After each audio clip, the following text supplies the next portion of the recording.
Direct News TV. Tokyo company loses contact with moon lander in likely crash. A Japanese company lost contact with its spacecraft moments before touchdown on the moon Wednesday, saying the mission had apparently failed. Communications ceased as the lander descended the final 33 feet, 10 meters, traveling around 16 miles per hour, 25 kilometers per hour. Flight controllers peered at their screens in Tokyo, expressionless, as minutes went by with no word from the lander, which is presumed to have crashed. "We have to assume that we could not complete the landing on the lunar surface," said Takeshi Hakamada, founder and CEO of the company, iSpace.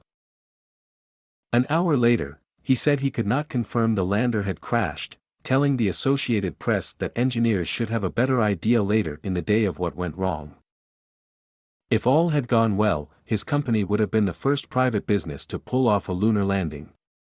Hakamada vowed to try again, saying a second moonshot is already in the works for next year, regardless of Wednesday's outcome. Only 3 governments have successfully touched down on the moon: Russia, the United States and China. An Israeli non-profit tried to land on the moon in 2019, but its spacecraft was destroyed on impact. The 7-foot lander, 2.3-meter, Japanese lander carried a mini lunar rover for the United Arab Emirates and a toy-like robot from Japan designed to roll around in the moon dust. There were also items from private customers on board.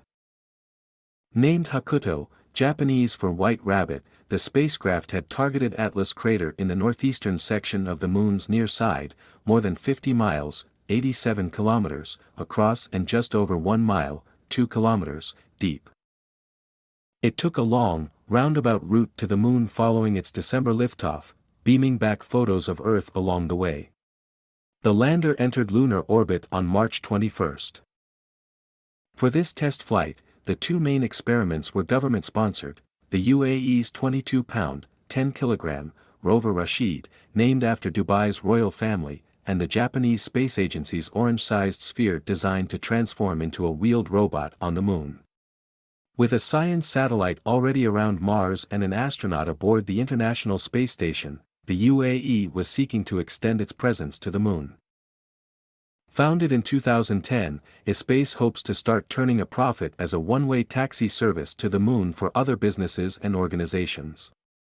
The company has already raised $300 million to cover the first 3 missions, according to Hakamada. "We will keep going, never quit Lunar Quest," he said. The moon is suddenly hot again, with numerous countries and private companies clamoring to get on the lunar bandwagon. China has successfully landed 3 spacecraft on the moon since 2013, and US, China, India and South Korea have satellites currently circling the moon. NASA's first test flight in its new moonshot program, Artemis, made it to the moon and back late last year, paving the way for 4 astronauts to follow by the end of next year and 2 others to actually land on the moon a year after that. Pittsburgh's Astrobotic Technology and Houston's Intuitive Machines have lunar landers waiting in the wings, poised to launch later this year at NASA's behest. Hakuto and the Israeli spacecraft named Beresheet were finalists in the Google Lunar X Prize competition requiring a successful landing on the moon by 2018. The $20 million grand prize went unclaimed. My name is Kingsley. Please like, share, subscribe and hit that notification bell so you can be the first to be notified whenever we post. You won't regret it.